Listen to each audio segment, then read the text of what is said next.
Hello everyone.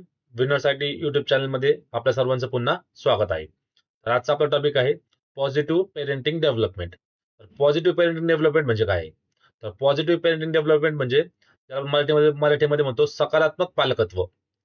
तर तुमच्या मुलाला वाढवताना त्यांना ग्रो करताना तुम्ही कोणत्या कोणत्या गोष्टी केल्या पाहिजे, कोणत्या गोष्टी नाही केल्या पाहिजे, त्यांना कशा पद्धतीने तुम्ही वाढवलं पाहिजे, हे आज आपण या व्हिडिओमध्ये बघणार आहोत. तर welcome. Today we will discuss parenting development, the importance of preparation in raising children. जसं मी तुम्हाला सांगितलं, त्यांना घडवताना आपण कोणत्या गोष्टींचा विचार केला पाहिजे, कोणत्या गोष्टी केल्या पाहिजे, कोणत्या गोष्टी नाही केल्या पाहिजे, ते आज आपण या व्हिडिओमध्ये बघणार आहोत. And how to ensure childrens grow up be healthy both physically and mentally. तर त्यांची मानसिकरित्या त्यातल्या त्यात शारीरिकरित्या कशी ग्रोथ होईल, त्याच्यामध्ये कोणते कोणते फॅक्टर्स आहेत जे आपण लक्षात घेतले पाहिजे, ते आपण या व्हिडिओमध्ये बघणार आहोत. तर आपलं पहिलं आहे एज 1 to 5. तर आपण म्हणतो अर्ली चाइल्डहुड, टुडलर स्टेज ज्याला आपण म्हणतो. तर त्याच्यामध्ये काय आहे, first observation and imitation phase. Observation याच्यामध्ये काय आहे की लहान मुलं ऑब्झर्व करायला सुरुवात करतात, नाही का. त्यानंतर आहे लँग्वेज डेव्हलपमेंट स्टार्ट्स. तर इथं सुरुवातीच्या वयापासून त्यांना जे आपण लँग्वेज डेव्हलपमेंट असेल, जसं तुमची भाषा मराठी असेल, हिंदी असेल, तर ह्याच सुरुवातीच्या वयापासून मुलांची जी आहे ती लँग्वेज डेव्हलपमेंट जी आहे ती सुरुवात होतीये. त्यानंतर आहे fear, stubbornness, tantrums are common.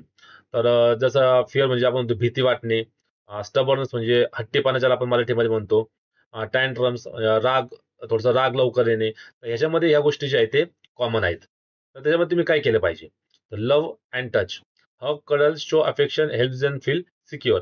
तर तुम्ही त्यांना प्रेमाने कुरवायला पाहिजे. त्यांच्यासंग आपण म्हणतो ना, आपण एक जो प्रेमाचा टच ज्याला आपण म्हणतो, त्याला ते तुम्ही त्या मुलांसोबत हे केलं पाहिजे. ह्याने त्याला काय होतं की त्यांना थोडंसं सुरक्षित असं सुरक्षित वाटतं, नाही का. त्यानंतर रुटीन सेम रुटीन मध्ये काय, same time for sleep, meals, play, create stability. तर एक आपण रुटीन तयार केली पाहिजे आपल्या लहान मुलासाठी. जसं की त्यासाठी झोपायची वेळ असेल, जेवायची वेळ असेल, खेळायची वेळ असेल.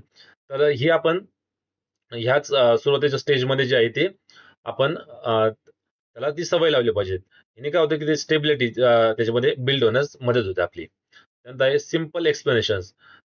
This is hot, don't touch, it's a in a calm tone. तर एक सुरुवातीलाच नाही का म्हणतोय की एक सिम्पल असं जे म्हणतो ना आपण, बोलायला सुरुवात केली पाहिजे. जसं की हे गरम आहे, ह्याला हात नको लावू, तिकडे नको जाऊ, इकडे ये. हे जे छोटे छोटे जे आहे, कारण इथूनच जे आपले मुलं आहे ते शिकायला खऱ्या अर्थाने सुरुवात होत आहे. नंतर name the emotions. Are you feeling hungry, help them identify feelings.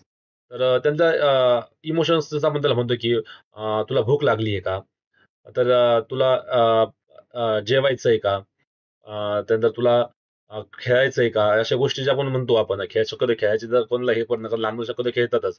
But ह्या ज्या गोष्टी आहेत की तुला भूक लागली आहे का, तुला चला आपण बाहेर जाऊया, अशा गोष्टी आपण सुरुवातीलाच जर आपण त्यांच्यासोबत आपण संवाद साधला, तर ते त्यांच्या जे ग्रोथसाठी ते खूप बेनिफिशियल होतं. त्यानंतर आहे avoid hitting or yelling, calmly explain.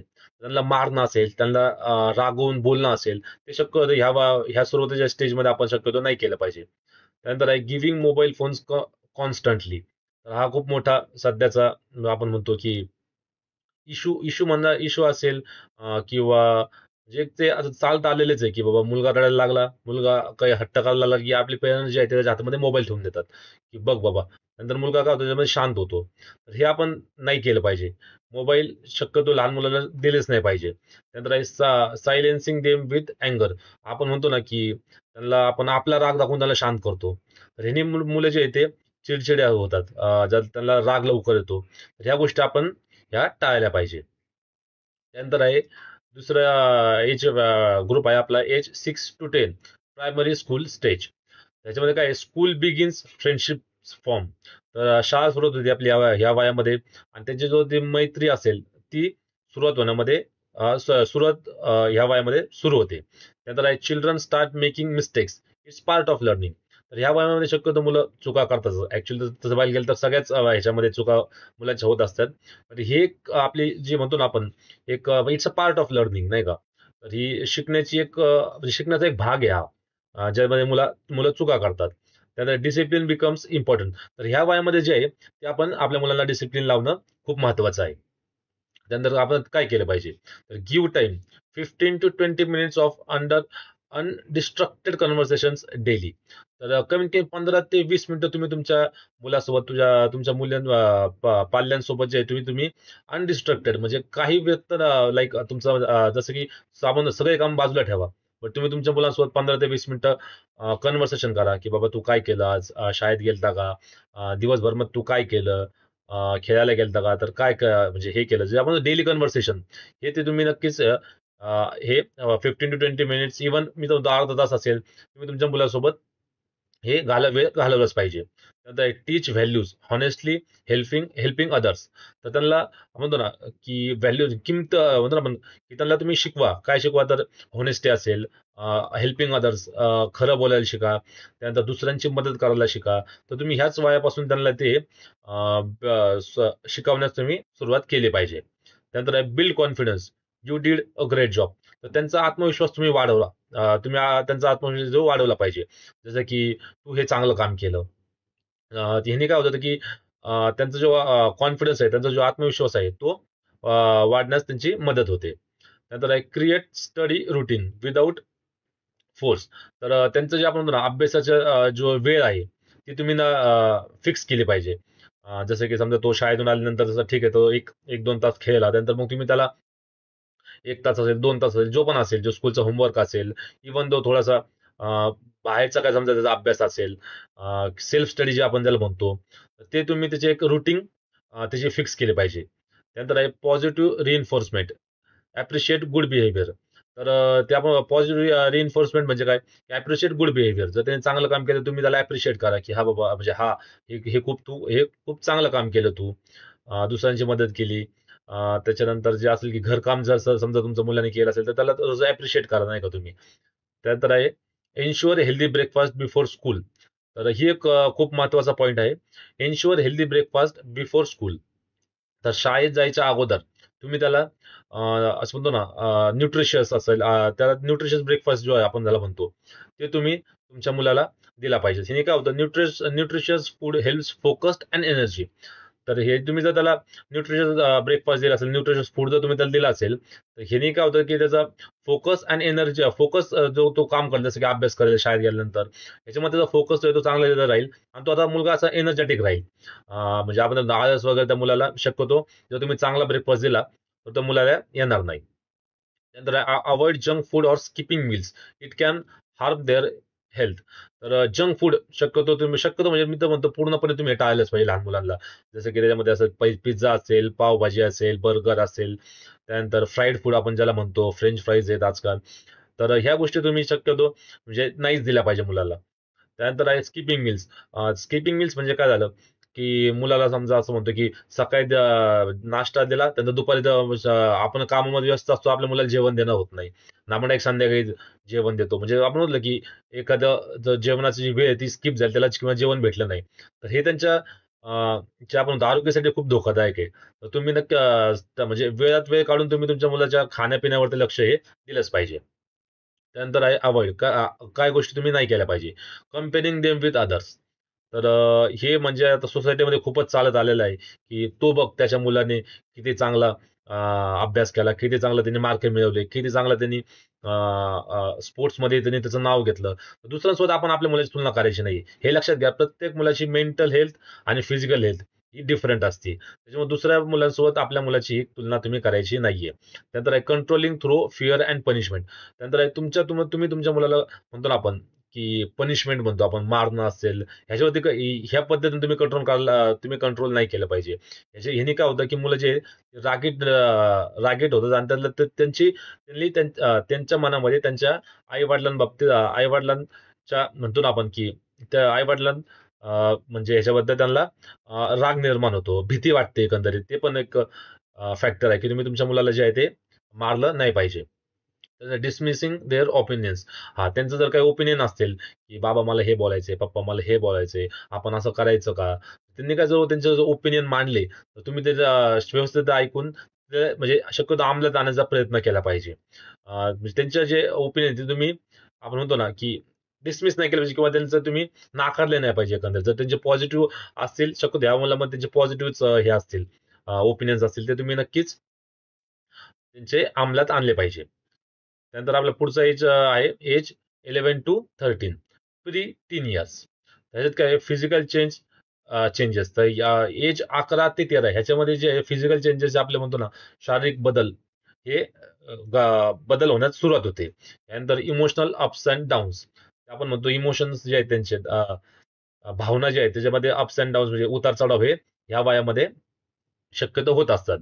Curious and slightly rebellious. नंतर व्हॉट टू डू, तर तुम्ही काय केलं पाहिजे. Open conversation, talk about popularity in simple respectful language.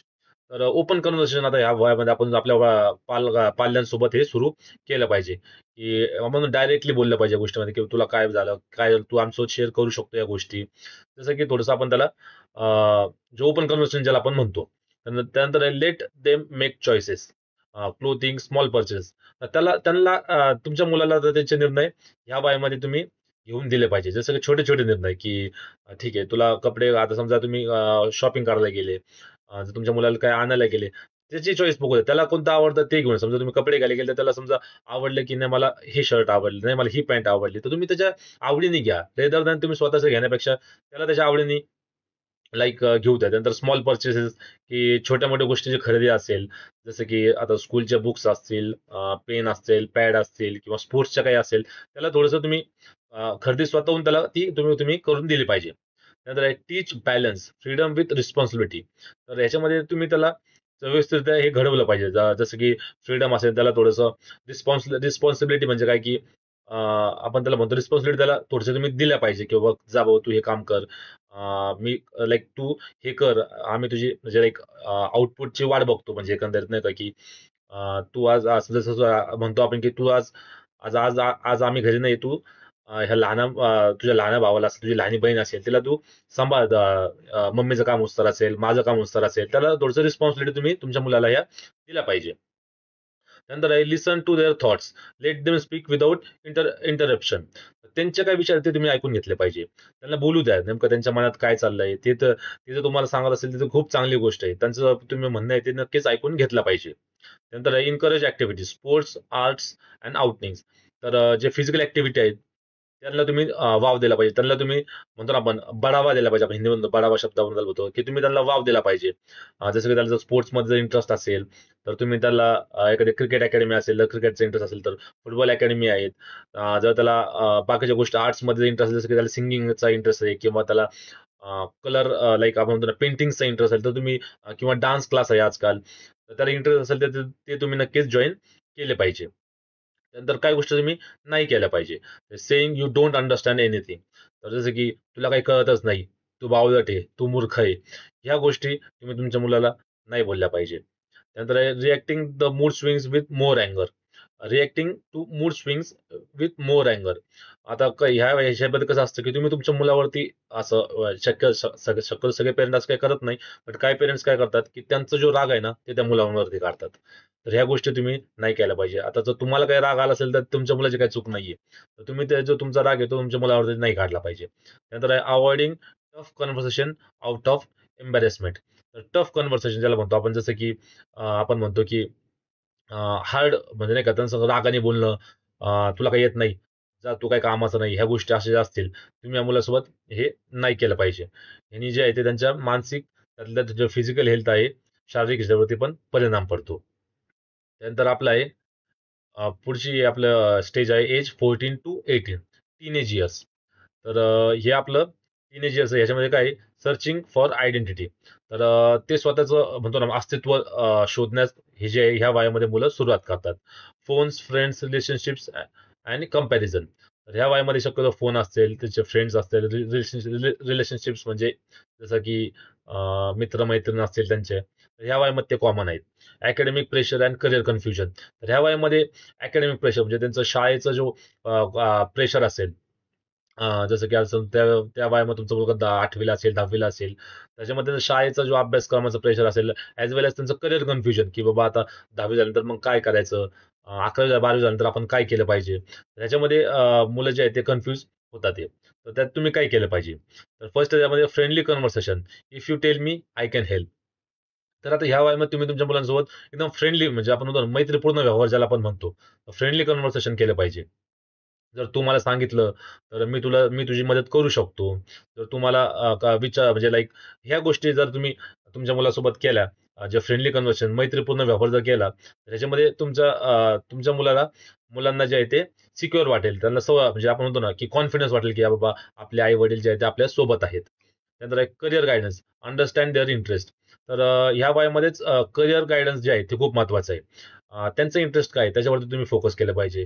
तर तुमच्या मुलाला टेक्नॉलॉजीमध्ये इंटरेस्ट आहे, त्याला आय-टी सेक्टरमध्ये जायचं इंटरेस्ट आहे, तर तुम्ही त्याला त्या दिशेने तुम्ही त्याची वाटचाल ही करून घेतली पाहिजे. म्हणजे एकंदरीत तुमच्या मुलाला कशामध्ये इंटरेस्ट आहे, हे तुम्ही समजून घेतलं पाहिजे. जर त्याला बँकिंग सेक्टरमध्ये इंटरेस्ट असेल, त्याला मग जर अकाउंटमध्ये असेल, तर मग त्याला हे आहे कॉमर्स बॅकग्राऊंडने जर त्याला इंटरेस्ट असेल, तर तुम्ही त्याला कॉमर्स बॅकग्राऊंडचं कॉलेजमध्ये असेल किंवा कॉमर्स बॅकग्राऊंडचं ग्रॅज्युएशनचं काय असेल, ते ते तुम्ही केलं पाहिजे.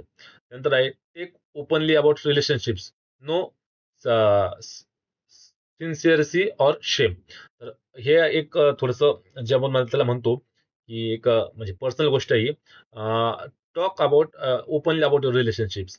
जर तुम्हाला तुमच्या मुलाचा बद्दल किंवा मुलीच्या बद्दल काही कळलं, की बाबा हा मुलगा म्हणजे माझा मुलगा त्या मुलीसोबत बोलतोय किंवा हे थोडंसं एक म्हणजे आपण त्याला म्हणतो ना, की एक पर्सनल गोष्ट आहे. पण त्यांना सांग तुम्ही कन्व्हर्सेशन करा, की बाबा काय झालं तीच सांग तू बोलतोय का म्हणजे असं काही गोष्ट आहे का?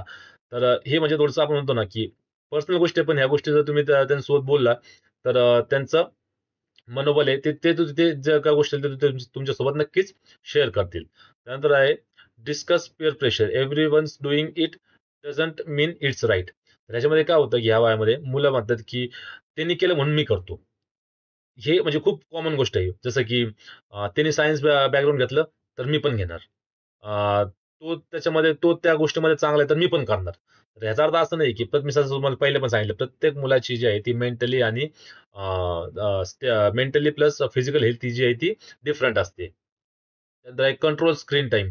Set rules through discussion. Screen time मोबाईलवरती तर म्हणजे ठीक आहे, हवाय तर शक्यतो मोबाईलचा वापरतात 18 वर्ष झाले तर शक्यतो मोबाईल प्रत्येक मुलांकडे आता मोबाईल आलेलाच आहे.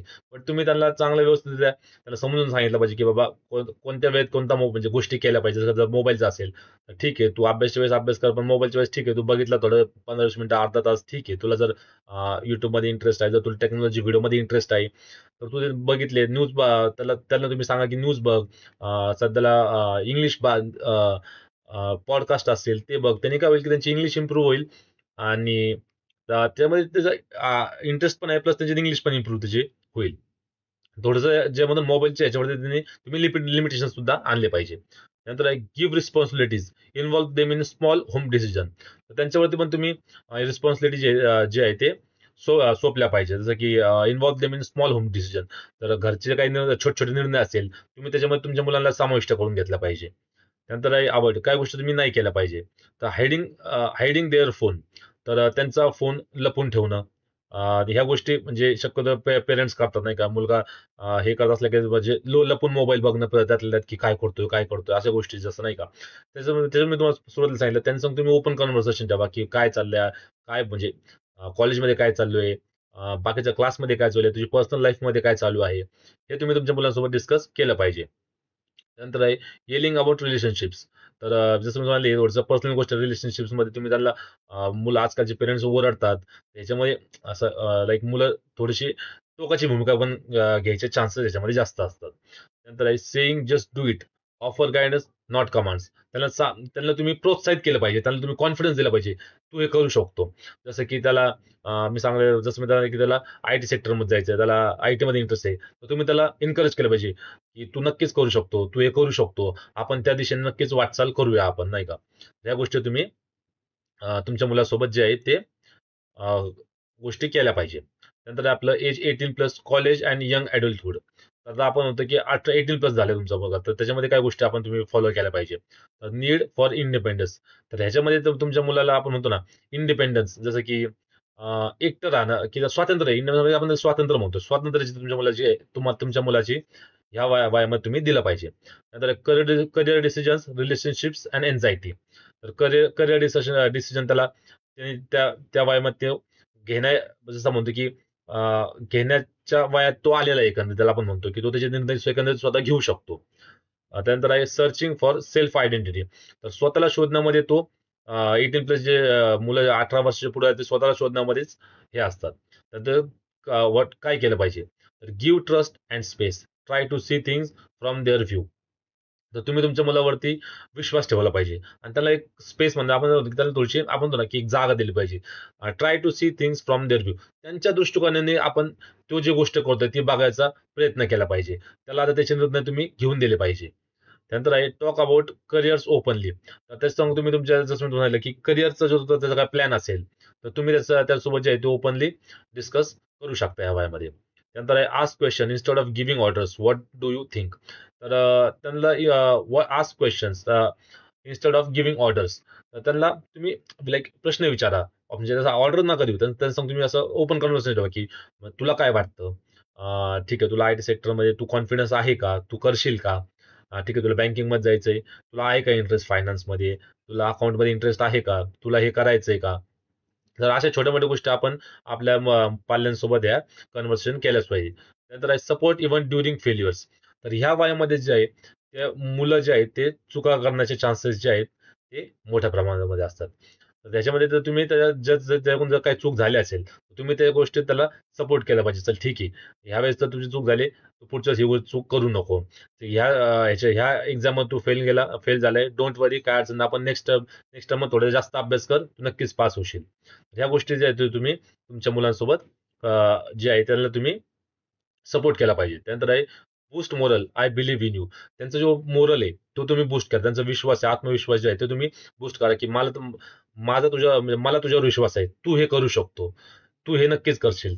तर अशा ज्या गोष्टी आहे त्या गोष्टी तुम्ही तुमच्या मुलांसोबत जे आहे ते कन्व्हर्सेशन हे केले पाहिजे. त्यानंतर आपलं आहे आता कन्क्लुजन. हे एकंदरीत काय सांगायला गेलं तर when children are young they listen to what you say. जेव्हा मुलं लहान असतात त्यावेळेस ते ऐकतात जे तुम्ही सांगतात. नंतर as they grow they observe what you do. जसे जसे ते मोठं होतात तसं तसं ते जसं ते मोठं होतात त्यावेळेस ते ऑब्झर्व करायला सुरुवात करतात की त्यांचे पेरेंट्स काय करतात ते, त्यांचे आई वडील काय करतात ते. त्यानंतर so build on love, communication and trust. त्यांच्यासोबत प्रेमळ व्यवहार ठेवा, त्यांसोबत कम्युनिकेशन ठेवा तुम्ही आणि त्यांचा जो विश्वास संपादन करा. त्यांना थोडंसं सिक्युअर वाटलं पाहिजे, आपले आई वडील आपल्यासोबत आहेत. ते आपल्याला प्रत्येक गोष्टीत आपल्यासोबत ते सपोर्ट करतील. No one is perfect parent but any one can be positive parent. कुणीच परफेक्ट पेरेंट बनू शकत नाही, but any one can be positive parent. Positive parent म्हणजे आपण सकारात्मक पालकत्व तुम्ही तुमच्या मुलांना नक्कीच देऊ शकता. त्याच्यानंतर आहे आपलं टॉप 5 युनिव्हर्सल पेरेंटिंग मंत्र. म्हणजे 5 जे मंत्र आपण ज्याला म्हणतो एकंदरीत, तर ते कोणते कोणते आहेत? Children don't just listen, they watch you. Children don't just listen, they watch you. तुमच्या मुलं जे आहेत ते फक्त बघत नाहीत, जे ते फक्त ऐकत नाहीत, ते बघतात सुद्धा.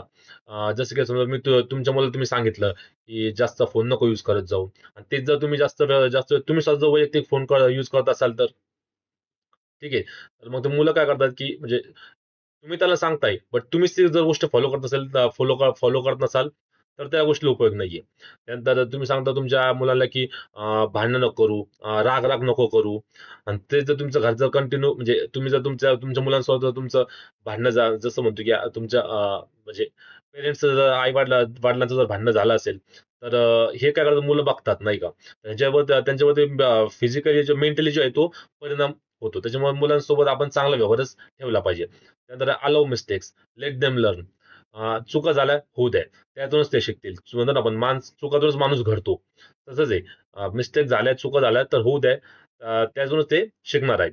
त्यानंतर show love but set limits. त्यांना प्रेम द्या बट लिमिट्स पण सेट करा. की तू जसं की आपण म्हणतो ना की अ, एक म्हणतो ना आपण ह्या म्हणजे एक म्हणतो ना आपण ही लाईन आहे, ह्या लाईनच्या पुढे आपण काही गोष्टी नाहीच केल्या पाहिजे. त्यानंतर आहे इन्स्टिल इन देम स्पिरिच्युअल इन्क्लायनेशन. तर ही एक खूप महत्वाची टीप म्हणू शकतो तुम्ही त्याला, की त्याला एक अध्यात्माची ओढ लावा. जसं की सकाळी झालं आंघोळ वगैरे झाल्यानंतर थोडंसं देवाच्या समोर हनुमान चालीसा असेल, जसं की स्वामी समर्थाचा पाठ आहे, जसं ज्या देवावर तुमचा श्रद्धा असेल त्याला थोडीशी अध्यात्माची ओढ लावा. थोडीशी देवपूजा करायला लावा. आपण म्हणतो अगरबत्ती लावायला लावा. जसं की एक दोन मंत्र त्याला म्हणायला लावा, किंवा तुम्ही त्याला एक दोन मंत्र ऐकायला लावा. घरामध्ये आपण तारक मंत्र असेल, परत आपलं ओम भूर्भुवः स्वः, जे सगळे जे ज्या ज्या ज्या ह्याच्यामध्ये तुम्हाला इंटरेस्ट आहे, ज्या ज्या देवाची तुम्हाला आवड आहे, त्याच्या थोडंसं तुम्ही तुमच्या मुलाला ओढ लावलीच पाहिजे. तर ह्याने सुद्धा तुमच्या मुलाची जी आहे ती चांगल्या पद्धतीने वाढ होईल. त्यानंतर spend quality time more valuable than gadgets. त्यांच्यासंग तुम्ही आपण म्हणतो ना मौल्यवान वेळ, म्हणजे मौल्यवान वेळ त्यांच्यासोबत तुम्ही स्पेंड करा. मोर व्हॅल्युएबल दॅन गॅजेट्स म्हणजे मोबाईल आणि जे म्हणतो स्मार्टफोन आणि स्मार्ट टीव्ही त्याच्या व्यतिरिक्त आपल्याला क्वालिटी टाइम म्हणण्यापेक्षा आपण जसं की तुम्ही तुमच्या मुलाला घेऊन बाहेर गेले, गार्डनला गेले, थोडंसं फिरायला गेले, नेचरच्या ह्याच्यामध्ये गेले, त्यानंतर थोडंसं तुम्ही मुलांसोबत तुम्ही क्रिकेट खेळले, थोडंसं स्पोर्ट्स त्यांच्यासोबत तुम्ही एन्जॉय केले, तर हे खूप महत्वाचं आहे. नंतर first change your self than expect change from them. जसं मी तुम्हाला पहिले पण सांगितलं, पहिले तुम्ही स्वतः चेंज व्हा, नंतर तुम्ही तुमच्या मुलाकडून अपेक्षा करा की तो चेंज होईल. मी जसं तुम्हाला की जर तुम्ही तुमचा फोन कंटिन्यू युज करत असाल आणि तुम्ही त्याला सांगत असाल की तू फोन नको युज करू, तर ते बरोबर नाही. फर्स्ट तुम्ही स्वतः चेंज व्हा, त्याच्यानंतर तो त्याच्या अपेक्षा काही तो सुद्धा चेंज होईल आणि तो नक्कीच चेंज होईल. जसं म्हणलं, मुलं आई वडिलांकडे बघूनच शिकतात. जसं तुम्ही कृती कराल तसं तुमचा मुलगा सुद्धा कृती करेल. तर आय होप तुम्हाला या व्हिडिओमध्ये या व्हिडिओमध्ये की सकारात्मक पालकत्व कसं असतं आणि त्या कोणत्या गोष्टी तुम्ही केल्या पाहिजे, कोणत्या गोष्टी तुम्ही नाही केल्या पाहिजे, या व्हिडिओमध्ये तुम्हाला कळलं असेल. थँक्यू.